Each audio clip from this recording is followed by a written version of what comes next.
নমস্কার, আমি ডাক্তার শুভ্রা চালকি। আমি পার্ক সার্কাস, বেলেঘাটা এবং নিমতলা ঘাট স্ট্রিটের চেম্বারে বসি। আমি হোমিওপ্যাথিক ফিজিশিয়ান, সিনিয়র ফিজিশিয়ান। আপনাদের যে কোনো প্রয়োজনে অ্যাপয়েন্টমেন্ট করতে পারেন, অ্যাপয়েন্টমেন্টের জন্য নাম্বার দেওয়া রইল। আজকে কথা বলছি যে কোনো অসুস্থতার জন্যেই পেশেন্ট এসে তাদের একটা প্রচণ্ড কৌতূহল থাকে, জিজ্ঞাসা থাকে যে আমরা কি কি খাবো না, কি কি বাদ দেব। আমার সুগার আছে তাহলে আমি এই বাদ দেব, আমার ইউরিক অ্যাসিড আছে তাহলে আমি এই বাদ দেব। তো একটা প্যানিক কাজ করে যে আমরা এইটা খেলেই কিন্তু আমার এইটা বেড়ে যাবে, এটা খেলেই এটা বেড়ে যাবে। হ্যাঁ, সেসব তো আছেই, কিন্তু এগুলো বেশিরভাগ ক্ষেত্রে কিন্তু প্যানিক, কারণ সবার সব কিছু বাদ দেওয়ার প্রয়োজন হয় না। আমরা জানি যে কেউ কেউ দুধ চা খেলে তার অ্যাসিডিটি হয়, তো সেটা মানে এটা নয় যে আমরা প্রত্যেকেই দুধ চা বন্ধ করে দেব। দুধ চা খেতে পারেন, যার ক্ষতি হবে তিনি শুধু বাদ দেবেন। যেমন কারোর যদি ইউরিক অ্যাসিড খুব বেশি থাকে, অবশ্যই তাহলে ইউরিক অ্যাসিড বাড়ছে এরকম জিনিসগুলো বন্ধ করা উচিত। কিন্তু ডেয়ারি প্রোডাক্টে এবং ভেজিটেবলসে ইউরিক অ্যাসিড খুব একটা এফেক্ট করে না। নিশ্চয়ই কেউ টমেটো 1 কেজি টমেটো প্রতিদিন খাবেন না, তরকারিতে দিয়েই সামান্য খাবেন।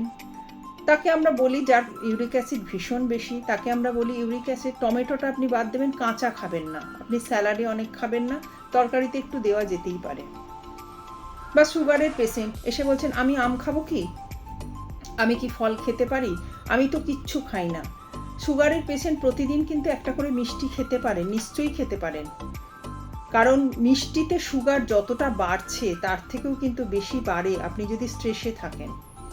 আপনি যদি অপরিমিত আহার করেন, আপনি হয়তো মিষ্টি খাচ্ছেন না কিন্তু আপনি অনেক মাংস খেয়ে নিলেন, আপনি অনেক মাছ খেয়ে নিলেন, আপনার অনেক ভাত রুটি আপনি খেয়ে নিলেন, সেক্ষেত্রে কিন্তু আপনার সুগার কখনোই কন্ট্রোলে থাকবে না।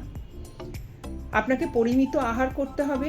আপনি যদি মিষ্টি রোজ খেতে চান তাহলে অবশ্যই প্রতিদিন একটা করে মিষ্টি খেতে পারেন, তার সাথে ওষুধ অবশ্যই খেতে হবে আপনাকে।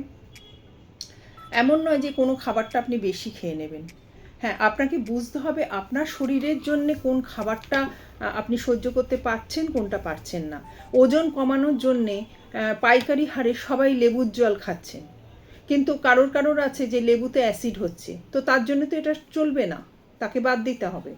তো আপনার শরীরের জন্যে আপনি সেটাই খাবেন যেটা খেলে আপনার অসুস্থতা থাকবে না, কষ্ট হবে না। নর্মাল খাবারের মধ্যে যদি বলা হয় যে আমাদের বাঙালির যে একটা লাঞ্চ আছে, প্রথম পাতে ঘি, তারপরে শাক, তারপরে তেঁতো, চচ্চড়ি, মাছের ঝোল এবং তার সাথে দই বা মিষ্টি অথবা একটা চাটনি, এটা খেতেই পারেন। কিন্তু প্রথমত আপনাকে পরিমিত আহার করতে হবে, কম খাবেন, যা খাবেন সেটা কোয়ান্টিটিতে অনেকটাই কম করতে হবে, কম খেতে হবে। ডাল একটু বেশি খেতে হবে, শাকসবজি বেশি খেতে হবে।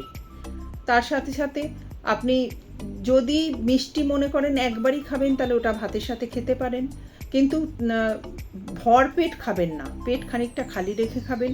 এবং বিভিন্ন রকম জিনিস খাওয়ার সাথে সাথেই কেউ ফল খেয়ে নিচ্ছে, বিভিন্ন রকম জিনিস যদি আপনি একসাথে খান তাহলে সেটা কিন্তু আপনার হজম প্রক্রিয়ার ওপরে একটা বিরূপ প্রতিক্রিয়া সৃষ্টি করবে, হজম হতে দেরি হবে, আপনার ইনডাইজেশন হবে, বদ হজম হবে, এসব হতে থাকবে। অতএব আপনি খান, অল্প অল্প করে খান, বারবার করে খান, সব রকম মিলিয়ে মিশিয়ে বিভিন্ন খাবারের সাথে আপনি আইসক্রিমও খেয়ে নিচ্ছেন, আপনি ফলও খেয়ে নিচ্ছেন, এটা করবেন না, একটু গ্যাপ দিয়ে দিয়ে খাবেন। আর যেটা বললাম, প্রথম পাতে ঘি, অবশ্যই বাড়িতে বানানো ঘি আপনি খেতে পারেন, ঘি শরীরের জন্য প্রয়োজন আছে, তেলও প্রয়োজন আছে, এগুলো খেতে পারেন। তেল ছাড়া, জলে সিদ্ধ শুধু রান্না, মশলা ছাড়া এগুলো একদমই খাওয়া স্বাস্থ্যের জন্য উপকারী নয়।